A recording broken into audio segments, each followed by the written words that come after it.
रवि अपने छोटे से कमरे में बैठा हुआ था। बाहर घनघोर बारिश हो रही थी और बिजली कभी कभी कड़क कर माहौल को और भी डरावना बना रही थी। रवि की आंखों में चिंता साफ झलक रही थी। वो गांव से बड़े सपने लेकर शहर आया था, लेकिन 3 महीने बीत गए और ना नौकरी मिली, ना ही कोई सहारा। जो थोड़ी बहुत जमा पूंजी थी वो भी खत्म होने को थी। उसकी सोच में खलल तब पड़ा जब दरवाजे पर अचानक दस्तक हुई। इतनी रात को, और वो भी इस तेज बारिश में, कौन हो सकता है? रवि के दिल में डर और जिज्ञासा का मिश्रण था। कौन है? उसने धीरे से पूछा और धीरे से दरवाजा खोला। एक 26-27 साल की लड़की बारिश में भीगे हुए दरवाजे पर खड़ी थी। उसका बदन ठंड से कांप रहा था। उसके भीगे हुए बालों से बारिश की बूंदें टपक रही थी। उसके पास एक बैग था जिसे उसने अपने बाहों में ऐसे पकड़ा हुआ था जैसे वो बैग उसके लिए बहुत कीमती हो।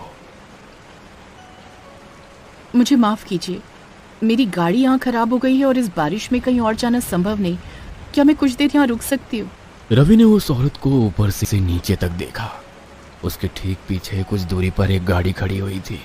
वो संदेह में था, इतनी रात को ये औरत यहाँ क्या कर रही है? कहीं ये कोई चोर तो नहीं? दिखने में तो अच्छे घर से लगती है।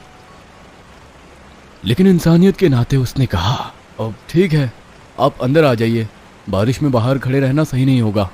वो औरत कमरे के अंदर आ गई। रवि ने उसे तौलिया दिया और कहा, अब आप बैठिए, मैं चाय बनाकर लाता हूं।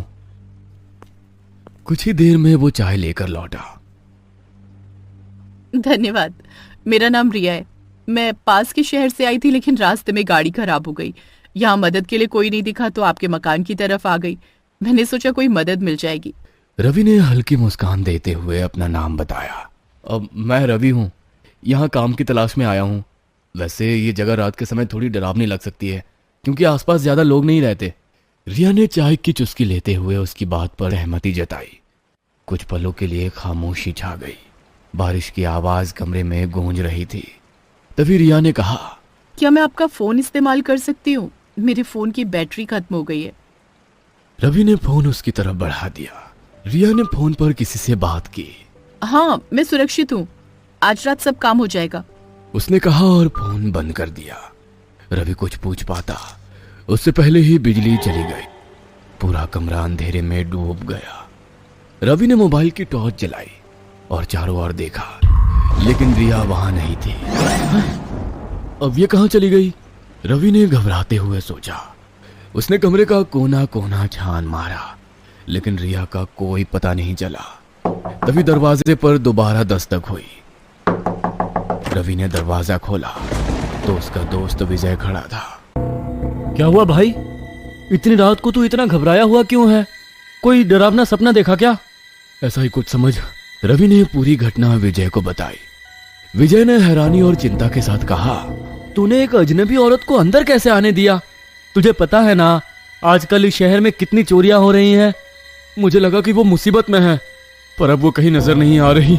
लेकिन उसका बैग यहीं रह गया है। दोनों ने बैग की ओर देखा।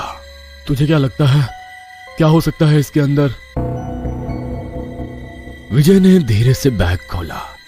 जैसे ही उसने अंदर देखा, उसके चेहरे का रंग उड़ गया। वह घबरा कर पीछे हट गया। इसमें रिया का कटा हुआ सिर है, विजय चीखा। यह सुनकर रवि सुन्न होकर उसकी तरफ देख रहा था। उसने घबराते हुए कहा, रिया? तुम रिया को कैसे जानते हो? और ये कैसे हो सकता है? वो भी तो अभी मेरे साथ थी। विजय ने कांपते हुए कहा। क्या? वो रिया थी? लेकिन ये कैसे हो सकता है? मैंने तो उसे... रवि ने जल्दी से बैग में झांक कर देखा, पर उसमें सिर के बजाय केवल एक नोट था। उस पर लिखा था, आज रात तुम्हारा काम खत्म। रवि ने विजय की ओर देखा और कड़े स्वर में पूछा, क्या तुम रिया को जानते हो? विजय का चेहरा भय से सफेद पड़ गया। कांपते हुए उसने धीरे धीरे कहा, हाँ, मैं रिया को जानता हूं, वो मेरी मंगेतर थी। तो ये सब क्या है विजय? रवि ने कड़े स्वर में पूछा। विजय ने कांपते हुए अपनी गलती कबूल की। मैंने रिया को मारा था। ये मेरी जिंदगी की सबसे बड़ी गलती थी। नौकरी की तलाश में भटकते हुए मैं एक तांत्रिक के पास गया। उसने कहा कि अगर मैं रिया की बलि दूं तो मेरी किस्मत बदल जाएगी। मैंने लालच में आकर उसे मार दिया। विजय की बात